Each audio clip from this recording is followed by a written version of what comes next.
தமிழக முன்னாள் அமைச்சர் வீரப்பன் மறைவுக்கு தமிழக முதலமைச்சர் ஸ்டாலின் இரங்கல் தெரிவித்திருக்கின்றார். திராவிட இயக்கத்தின் முன்னோடிகளில் ஒருவரும் எம்ஜிஆர் கழக நிறுவனருமான வீரப்பன் மறைவு செய்தி அறிந்து வருத்தம் அடைந்தேன் என்று தமிழக முதலமைச்சர் ஸ்டாலின் தன்னுடைய இரங்கல் செய்தியில் தெரிவித்திருக்கின்றார். வீரப்பன் மறைவு அரசியல் உலகிற்கு மட்டுமல்லாமல் திரை, இலக்கியம், ஆன்மீகம் உள்ளிட்ட அனைத்து துறைகளுக்கும் மிகப்பெரிய பேரிழப்பாக அமைந்திருக்கிறது என்றும் தமிழக முதலமைச்சர் ஸ்டாலின் தன்னுடைய இரங்கல் செய்தியில் குறிப்பிட்டிருக்கின்றார்.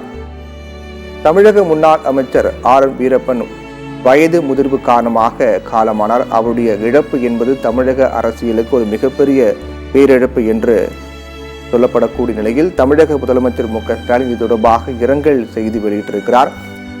வீரப்பன் மறைவு என்பது அரசியல் உலகத்திற்கு மட்டுமில்லாமல் திரை, இலக்கியம், ஆன்மீகம் உள்ளிட்ட அனைத்து துறைகளுக்கும் ஒரு மிகப்பெரிய பேரிழப்பாக அமைந்திருக்கிறது என்றும் தமிழக முன்னாள் அமைச்சர் வீரப்பன் மறைவு முதலமைச்சர் ஸ்டாலின் இரங்கல் குறிப்பு தெரிவித்திருக்கிறார். அதில் திராவிட இயக்கத்தினுடைய முன்னோடிகளில் ஒருவரும் எம்ஜிஆர் கழக நிறுவனருமான வீரப்பன் மறைவு அந்த செய்தி அறிந்து மிகுந்த வருத்தம் அடைந்தேன் என்றும் வீரப்பன் மறைவு என்பது அரசியல் உலகிற்கு மட்டுமல்லாமல் திரை, இலக்கியம், ஆன்மீகம் உள்ளிட்ட அனைத்து துறைகளுக்கும் ஒரு மிகப்பெரிய பேரிழப்பு என்றும் தெரிவித்திருக்கின்றார்.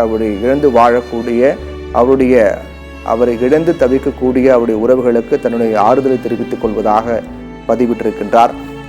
வீரப்பனை பொறுத்தவரையில் தமிழக அரசியல் வரலாற்றில் மிக முக்கிய நபராக பார்க்கப்படக்கூடியவர்.